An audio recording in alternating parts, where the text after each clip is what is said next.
Hello and welcome back to the Down the Frozen River podcast. I'm Nick Lanciani alongside Colby Kephart, and joining us via Skype we have Jordan Dettrow. Woo! So this week we brought Jordan on, especially for his college hockey knowledge. So if you aren't already aware, the Frozen Four semifinals are currently going on as we record this, and the Frozen Four championship is scheduled for Saturday 8 p.m. Catch it on ESPN2. Live from Tampa, Florida at the Amalie Arena. Jordan, what you got for us talking about the four teams that made it to the Frozen Four this year, and a little bit about some of the games that's gone on? Just kind of a little bit of what we were just talking about.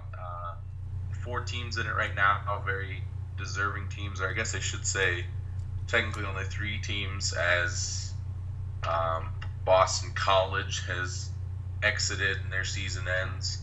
But four very good teams that played in the Frozen this year, and really, really good tournament and really good turnout for college hockey. Well, while you bring that up, I just go to a question about how do you feel about this deal with ESPN, and is it really growing the game, or do you think it could be growing on a different network? I mean, ESPN is always, as they would like to say, the worldwide leader of sports. And I think it's good anytime that you can get a college hockey game on coverage. I mean, I think any person would know that football dominates ESPN, so it's just nice to see some college hockey on ESPN.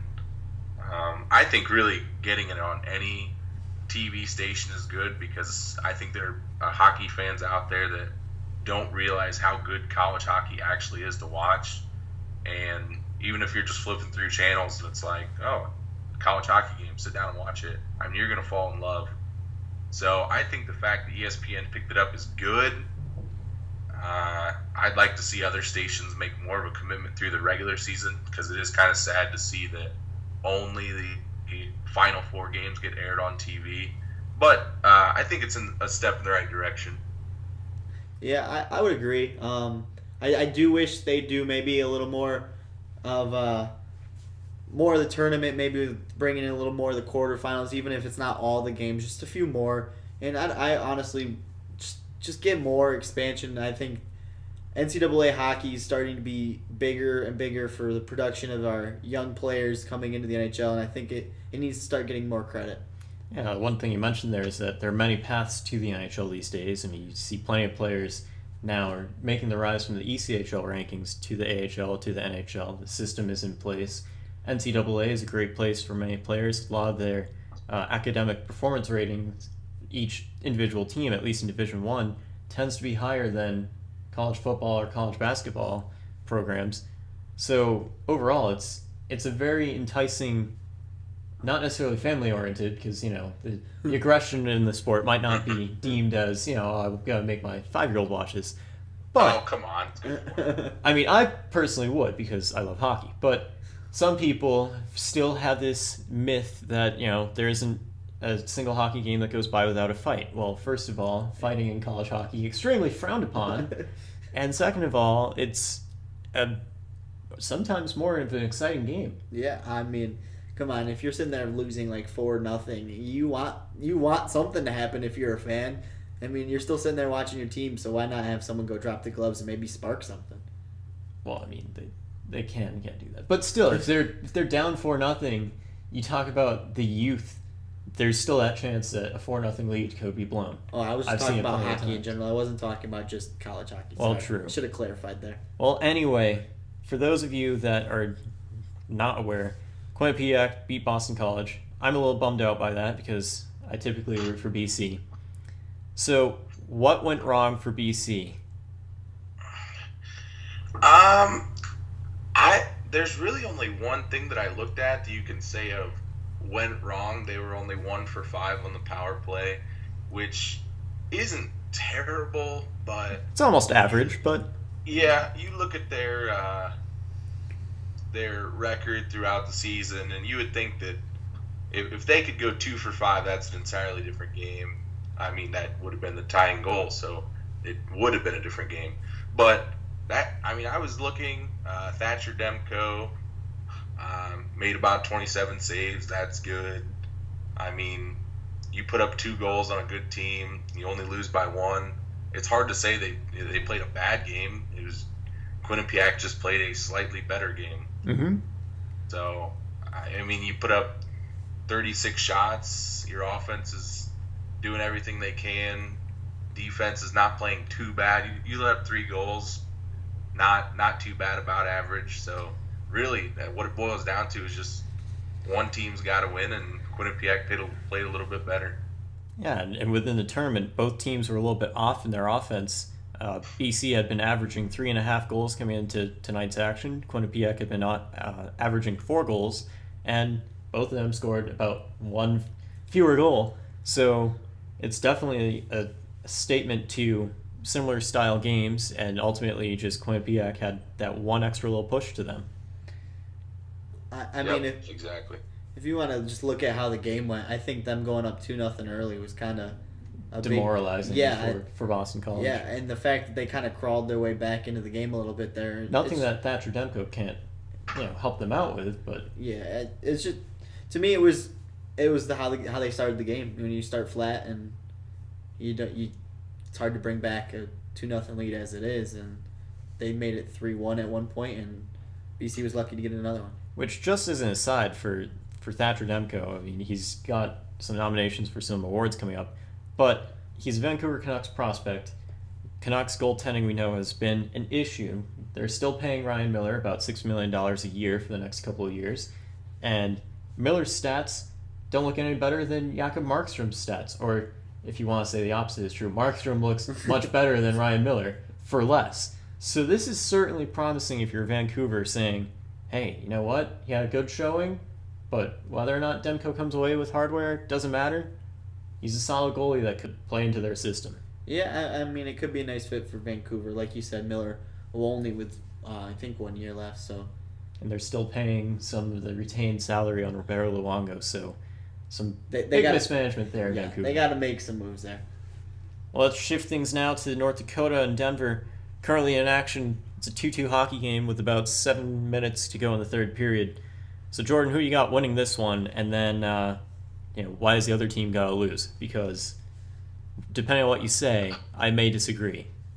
Gosh, yeah, I mean, 5-6 minutes ago, I'd say North Dakota's pulling away, but Denver's one of those teams that they're not going to give up. I mean, I think one of the greatest parts about college hockey is honestly the pure emotion, and you play a much shortened schedule than obviously the professionals, and literally every game matters. So that emotion comes out in college, and I'm looking at this game, and it's like you can tell Denver's got their emotion on high. They know it's win or go home, and they fought back to tie the game. So, gosh, I'd say North Dakota's the better team, but Denver's got the momentum in the game right now as it sits. I still say North Dakota's probably got it. They've got some gas left in the tank. They'll probably score 1, maybe 2 more and finish it out, but you never know. I'd have to agree there. However, I think I'm gonna change. I think Denver right now, if watching this game, the movement they have, it was an ugly goal that they did score. It bounced off a defender's skate or a defender's stick. You might say it's ugly, but yeah, a goal's a goal, and I mean, but Denver seems to be pressing a lot. I think they have a lot of energy right now.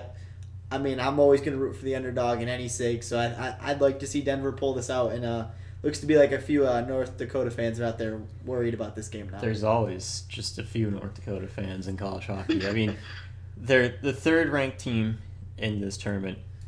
Usually North Dakota has kind of my favoring, but Denver has been such an impressive run this season leading up to this moment.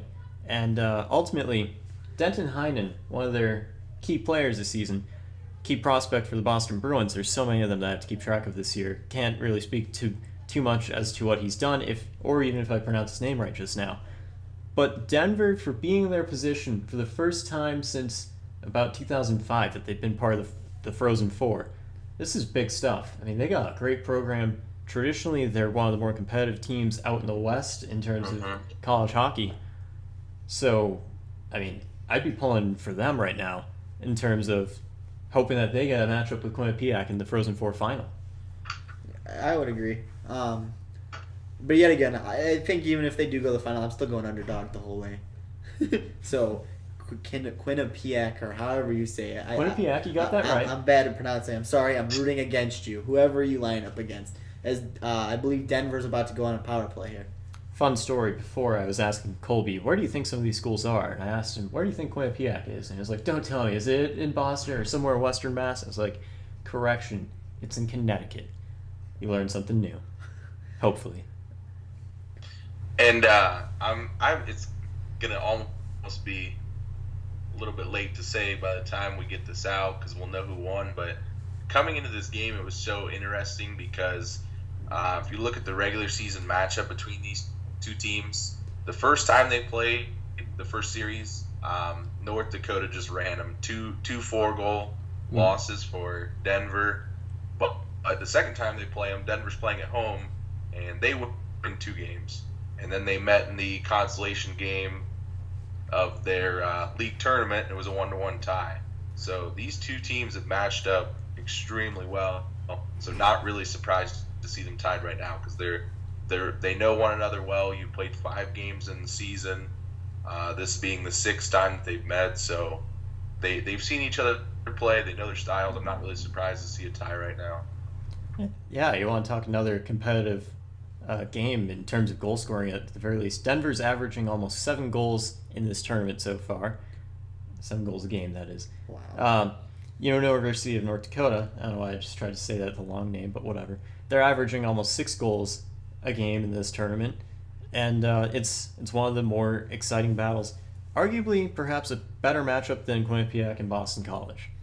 Just based on the outlook of the seasons for both of those teams. Quinnipiac was dominating pretty much everything they were a part of, but BC was one of those teams that would either struggle to get by or just kind of rely on the fact that Jerry York is their head coach and he has over 1,000 wins.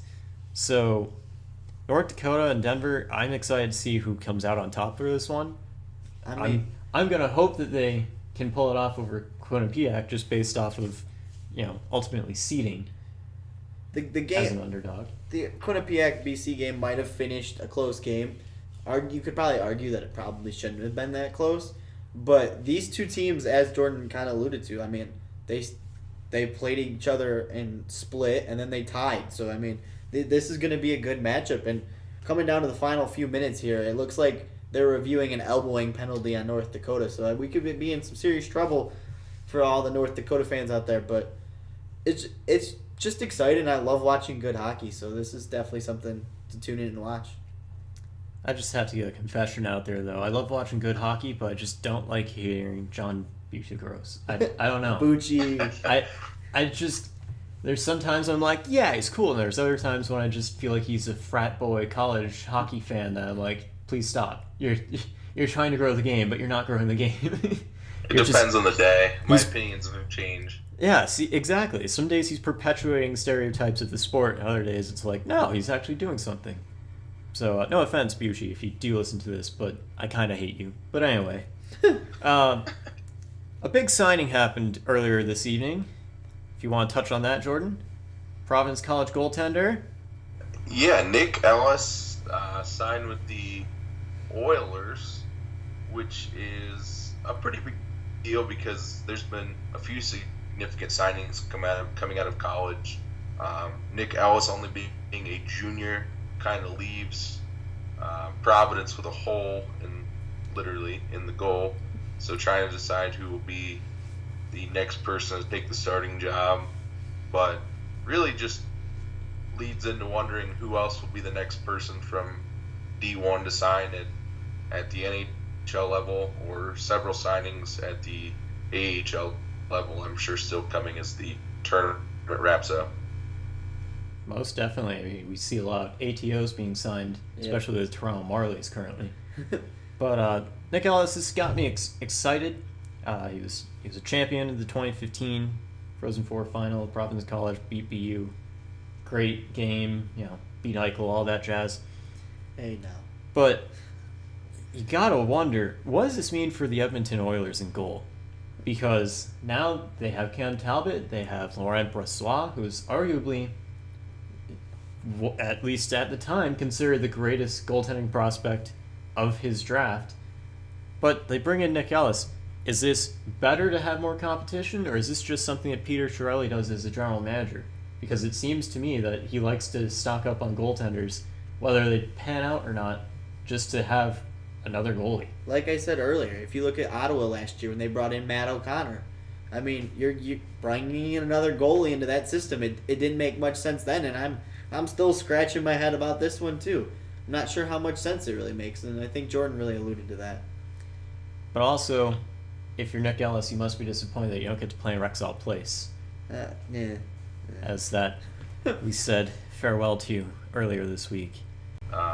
I know we talked just a second ago about the AHL and ECHL and how you do need to get a lot of guys in the farm system and just see what happens. And that's kind of the great part about how the game of hockey is developed. You have clear development levels in college and major juniors, and then you have 3 different tiers of pro hockey that guys can play in and try and work their way up in. So it makes sense for a signing. I don't know for a NHL level signing, but if he works hard, you never know what can happen one day.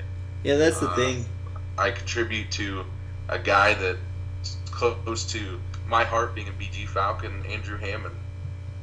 Started in the AHL, worked his butt off, and now backing up, sometimes starting for the Ottawa Senators. So you just never know what'll happen with these signings. That's the thing, though. You sign these guys for cheap, and you hope that you find a gem. And I think that's really what a lot of people are doing. They're hoping to give these guys a chance and to see the big surprise, this guy's really good. And I know the Sabres are doing it. We have a bunch of goalies that actually play in the NCAA and where else, but it's just something you're looking to do. And goalies are always a fun time. They take a bit longer to develop sometimes. They're quite the character. Overall, goalies are weird. Yeah. Well, no matter how you look at them, whether they're good, bad, or whatever, there's something weird about every goaltender. Well, I mean, they describe it, you have to be crazy to stand between 100 mile stand an up hour to slap 100 shot. mile an hour, vulcanized rubber, 1x3 inch piece of, whatever. Well, anyway, good catching up with you about college hockey, Jordan. If you got anything else to add, say it now. Otherwise, Forever hold your peace. Right. We will be looking at the end of this Denver, North Dakota game. Really, that's about it. And that's going to have the implications for the final game, and we'll see who our national champion will be. All right. And until then, we'll catch you next time. So thanks for joining us. Thank you. And now for our first official guest on the Down the Frozen River podcast. I'm Nick Lansing alongside Connor Keith and our great friend Will over here, who's done some things with the Charlotte Checkers this season. They're in the midst of a pretty intense playoff battle. I think we might want to address the most important thing here first. Absolutely. How's that shaping up? It's really a nail biter right now. It's definitely very stressful, especially these past 2 games. We played Milwaukee at home, and I wasn't at the game last night because we had a tennis match at Queens, but it was just almost a sellout crowd, I heard, and it was incredible, but we didn't get the win. And then today, also another nail biter. We played a really strong Milwaukee team, but didn't get the win. But also, in addition to that, last night we were following along on our phones San Jose, and they were up 4-1. I can't remember who they were playing, and they ended up losing, which kind of saved us our playoff contention spot right now. So I think we're 1/100th of a point above them in the standings, and it's kind of a weird crossover rule with the AHL, but we're hoping to win our next 2 games. We only need 4 more points. So I was going to say, the magic number there is 4 points, 2 games remaining. That's just 2 wins. Or just hope that the San Jose Barracuda drop some games, because they also have 2 games remaining. And if you didn't already hear that, ladies and gentlemen, tennis match. Is there anything that you don't do on this campus? Because we were like, oh yeah, let's do this thing, and then Will was like, sorry guys, we had to, there was some rain, we had to reschedule, so we're gonna do this now. And I'm sitting here going, well, I got plenty of time, all the time in the world, doesn't matter to me, but we're glad to have you on. Yeah, absolutely glad to be here. Sorry for the rescheduling, but it's been a heck of a semester, mixing school and athletics and then an internship, but it's been really fun, and this has been the most fun year of my life. So. And I've been wondering, how do you balance that? Every game night, be like, oh, well, I have to go to the game now. Let me just put aside this paper I've been working on or something. Yeah, absolutely. I've been a big fan of to-do lists this semester, just making sure. It's nice with our coach with tennis. I play tennis here, and he just gives us a set practice schedule, and that's the practice schedule for the entire year. So what times you have to be playing tennis on Monday or Tuesday or Wednesday. So you can work around, the games are set in stone, when you have to be at the arena or at the Coliseum, and when you have to be in the office, and then fill up all the free time that when you're not practicing or working with homework and then socializing. So I mean, it's kind of important to get out there every now and then, just remind yourself that humanity exists. Absolutely. Especially coming down, we've got 3 more weeks left in the semester. Oh yeah, finals are coming up. So and here on this blog, we've got Stanley Cup playoffs coverage that we're going to be trying to do every other night. Yeah, I don't know any professors that listen to this. I don't know if I'll be in class in the coming days. Just throwing it out there. Probably get to bed at 4 a.m. How late has your latest night been? It's not too bad. It's nice when working at the Checkers. The third period, it's fun we get all of our stuff kind of packed away, and then a lot of the stuff, all the work is done beforehand for the game. So once you kind of get packed up, you can watch the final couple minutes, and you can normally get out of the arena by 10 o'clock at the latest. There have been some late games where we have post-game jersey auctions where you're there until 11 p.m. Or post-game skates. We had post-game skate today. We were there until about 4 o'clock, and we showed up at 9 a.m. So it's definitely, you put in the hard yards and all the hours, but it's fun. It's worth it. So it definitely beats. I was a business major when I started at Queens, and it beats sitting behind a desk for 8 hours a day trying to crunch numbers for an accounting firm or something. So it's hands-on. You're meeting people. You're doing things, and hey, at the end of it, you get to watch a few minutes of hockey. Exactly. Yeah, and you get to meet the players and see the ins and outs of how a professional organization runs, and it's been a dream come true for really this semester. And speaking of players, we've had a little love affair with Zach Boychuk. So we're a little disappointed that he was traded /loan / whatever you want to look at it. His contract expires at the end of the year, but he's with Bakersfield now, so we're sad. But I was excited. Basically, the next day, the Checkers brought back John Muse from the Texas Stars. I remember watching him play at BC, and I remember saying, oh, this kid's going to go far. Well, it hasn't always panned out exactly that way, but he's a solid AHL goalie. And I was disappointed when I went the other night and they had him on the bench. Yeah. To me, that was an outrage, but that's just because I moved on from Zach Boychuk, and I'm now all about John Muse. Yeah, Muse is an awesome guy, and he's really paid dividends since we brought him on about a month ago with the trade deadline. We have an awesome backup. He was our starter for more than a couple weeks, almost a month, I guess. We had Daniel Altschuler is our backup now to Muse, but we had Drew McIntyre, who was our solid goalie, and he was kind of streaky, but he's just an awesome guy, and we're sad to see him go. I was kind of shocked that I think the whole organization was shocked that he got traded because he's such an awesome guy and really good with the Charlotte community and everything. But Muse has been great. Altschuler is a really solid backup, but yeah, I'm very glad Muse is back, and he's been doing well. So nice dude too. And you want to talk more about in the community? Kyle Hagel. Yeah. An annual figure in the Charlotte area. Just last year, he received the AHL's top award for community guy. Yeah. This year, still doing just about as much, if not more. I mean, he's one of the nicest guys that we see on the ice. Granted, he drops the gloves every now and then. Absolutely. Which we appreciate, but... all the fans do. I mean, it's the AHL. It's kind of just expected that someone's trying to prove that, hey, we're either making our way or we're not making our way, but we're here, so to make your rite of passage harder. So, So anything about him that Yeah, absolutely. Yeah, I've talked to him a couple times. It's really cool being interning with the Checkers, a minor league team. Like I don't know if you intern with like maybe an NHL team that you get so much interaction with the players, but it's cool that you're always around them at the games, and sometimes you can talk to him and everything. And Kyle's just one of the nicest guys, and everyone in the organization loves him. And he's twice in a row the AHL Man of the Year. He's put in countless hours of community service, and he's put together a reading program that I help with in the office from time to time, and he always wants to give back, and he's definitely our instigator on the team. He does, I think he leads the the AHL, or he's like in second place in penalty minutes, but if you go to a game and like you were just kind of there's a strategy behind it. Exactly. And if you weren't a Checkers fan, you're like, this guy must be a jerk. Like, he's dropping the gloves like every 5 minutes. He's the nicest guy off the ice. Nicest guy off. And typical hockey.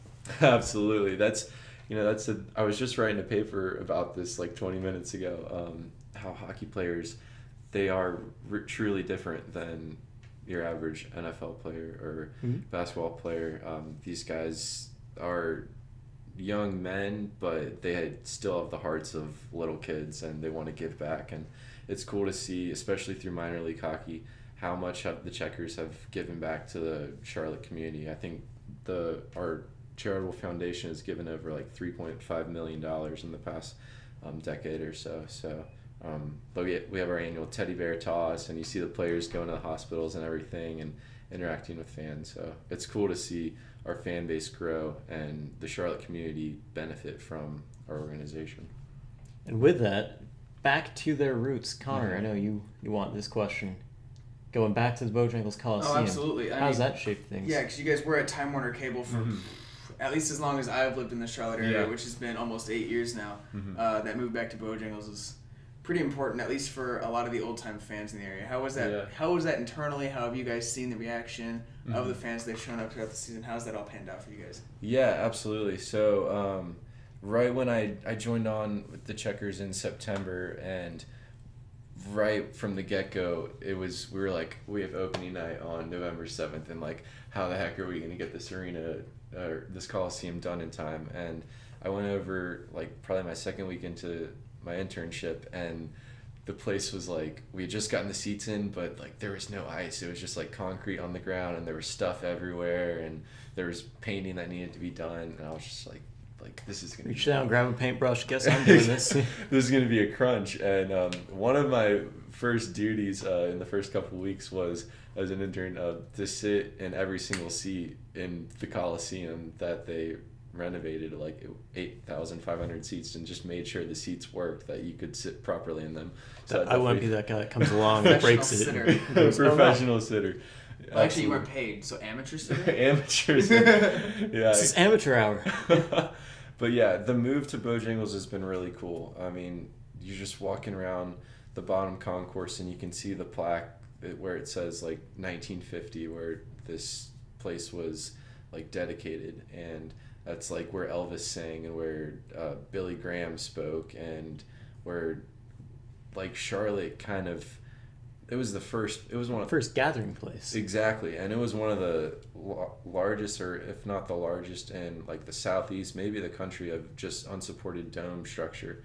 And that was so cool to have that in Charlotte. And it's definitely had its rough years. It was called like Cricket Arena and Independence Arena, and now Bojangles is kind of centered around it. And then the Checkers came back home this past fall, and it's been phenomenal. If you go into Bojangles, there's not a bad seat in the house.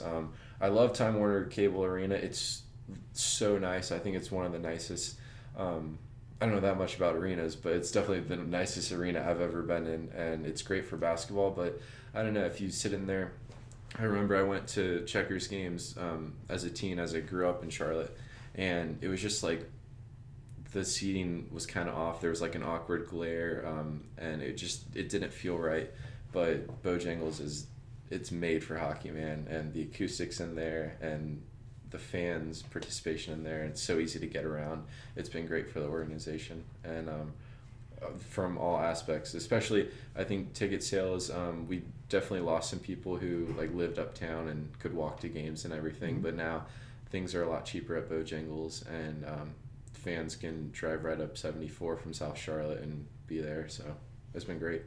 Parking's a lot easier. Yeah, parking compared to Time Warner Cable. So much easier. Where it's just very much take public transit. Absolutely.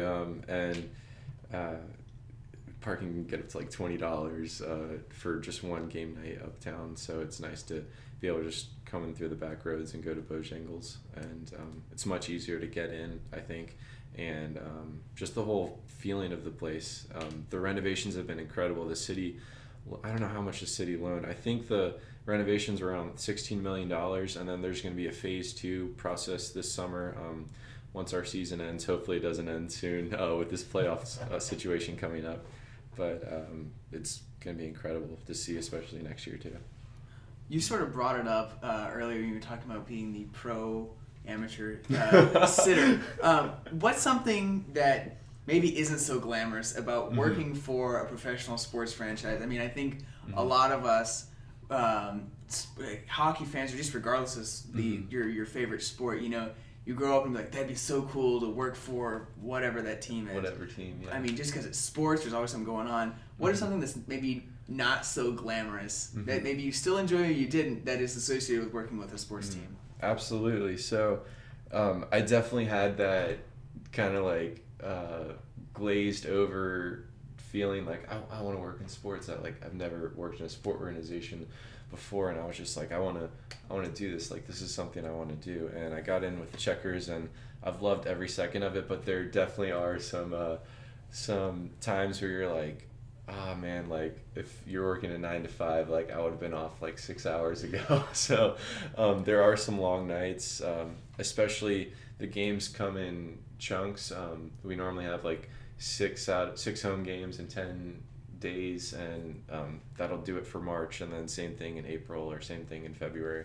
So there's definitely that week and a half time period if you're like, I'm not getting enough sleep. I'm at the Coliseum till 10 p.m. on Saturday night, and I have to be there at 9 a.m. on Sunday morning because we have a noon or 1 o'clock game. So not getting enough sleep, and the internship is unpaid, but I'm a college kid, and like you'll do anything if there's free food involved. You'll exactly. go. The Checkers are great about feeding us and like reimbursing us for any expenses, and like the organization has been so good to me, and I don't really care if I don't get paid because it doesn't feel like work at all.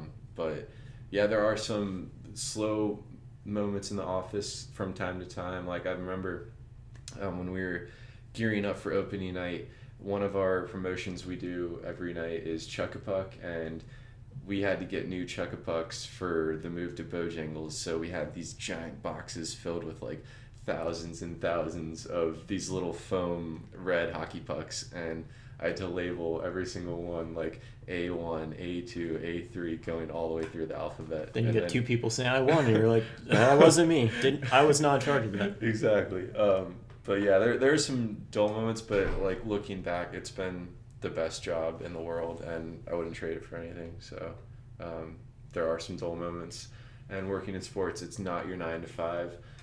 You're going to be working on the weekends, you're going to be working the late hours, but you can go to bed with a happy heart because you're working in sports, and you can say like, oh, I worked for the Checkers, oh, I worked for the Panthers, and like your other friends like, oh, I'm an accountant. I'm like, oh, I have more fun. It's definitely true. I mean, it's a lot more fun knowing that what you're doing is, you know, it brings joy to yourself, but then it brings joy to so many other members in the community. Because at the end of the day, it's just a game, even though, you know, the Calder Cup is the Calder Cup, and Chuckers want to win it, everyone wants to win it. But it's still just a time for distraction, a time for having fun and taking some hockey. Yeah, that's what's been really cool to see. In growing up in Charlotte, I've been a diehard Panthers fan my entire life, and when you go to a Panthers game or you watch a Panthers game, a lot of times you're rooting for your favorite player because you know like the names of the players. Even kind of your Fairweather fan knows who Cam Newton is or Greg Olson, but a lot of people that go to Checkers games, they don't know who Brody Sutter, Kyle Hagel, or Derek Ryan, who these guys are. They just know, like, the Checkers, oh, they're the minor league hockey team in town. But it's really fun to go to the games.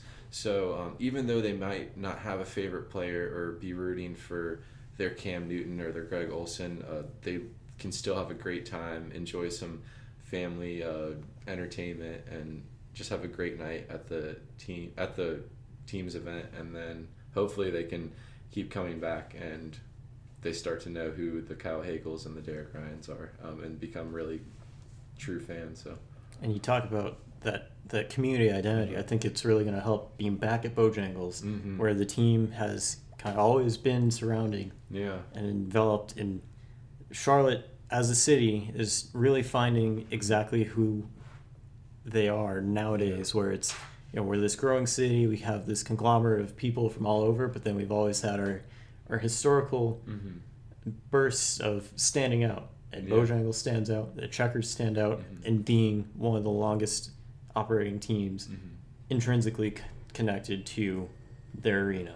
Yeah, absolutely. I was looking up the history, and I don't know how long the Knights have been around, but the Panthers were started in '95, and we had the Bobcats, but the Hornets were. I know. There's been plenty of rebrands and so many different things. The Hornets, I think, were in the mid '80s. So the Checkers, I think, were the longest. I mean, of course, NASCAR has been around forever, but team base were the longest standing sport in Charlotte. So, which is cool to see. It's really cool to be a part of too. Yeah, I mean, the hockey history guy in me loves to see the jerseys this year that they've had in the opening video. You got, the crazy wheel thing going on. Then you got the 90s look with the checkers and the checkered flags and stuff. And then you got, the now, and it's like, oh, this fits more with the Carolina Hurricanes brand. Makes sense. A lot of AHL teams do that. But then just to see, okay, well, Bojangles Coliseum's still here, whereas you compare it to NHL arenas like the Montreal Forum or the Boston Garden, those places don't exist. Well, one's a movie theater and one is a parking lot that's soon to be ripped up, and they're building a giant new office space thing. But here we have the Checkers growing the game in the South before the Hurricanes existed. Moved from Hartford before the Florida Panthers, the Tampa Bay Lightning came into existence. The Checkers leading the way. It's great that you're with them. Got some very detailed stories that you wouldn't expect necessarily from, it's just a minor league hockey team. I'm sure plenty of people have said, what do you really do? You do everything. That is the hardest question to answer, and it's like the question that everybody asks me, like, oh, you intern with the Checkers, like, what do you do? And like, I can't really give them a straight answer, because when I go into work every day, I have no idea what I'm going to be doing unless like I have something that I didn't finish the day before. It's really cool to see such a big team, like a high quality AHL team in Charlotte. It's really, these organizations aren't run by many people. I think our front office it's less than 30 people. It's around 25 people, but there's, with that high quality AHL team here in Charlotte, there's so much work that needs to be done by just 25 people. So as an intern, they have so much work that they need help with, and whether it's helping out our community relations director, the people that work in the creation of like the media department or our corporate department, they always have some tasks for me to help out with, which has been an awesome experience for me, because I'm not going in and working on the same. I don't really have a title. I'm intern. I'm not a corporate intern or social media intern, or it's just, hey, you, quick, pick up this box and label those pucks and do this. Exactly. So you get to see how every department works and see how the whole entire organization works, and you get to work with everybody really closely in the whole organization, which is why I love it so much, because it's become like almost a second family to me, and working with all these people who come together and make this awesome team. So it's been a blast, really. Well, you keep doing awesome things. Get them to the playoffs. Be the one that sets them apart from everyone else. Because as long as I don't want to jinx anything here, but as long as they make it, I would be extremely inclined in going to a Calder Cup playoff game, because I typically don't get around to many AHL games, except for when I'm down here. So thanks for stopping by, Will. Absolutely. Thanks for having me. As long as Connor doesn't have anything else he wants to add. No, man. I think he's told us everything we need to know about the Checkers, all the nitty-gritty. We've got the deets. We'll see you next time right here on downthefrozenriver.com for the Down the Frozen River podcast alongside Connor Keith. I'm Nick Lanciani. Catch you later.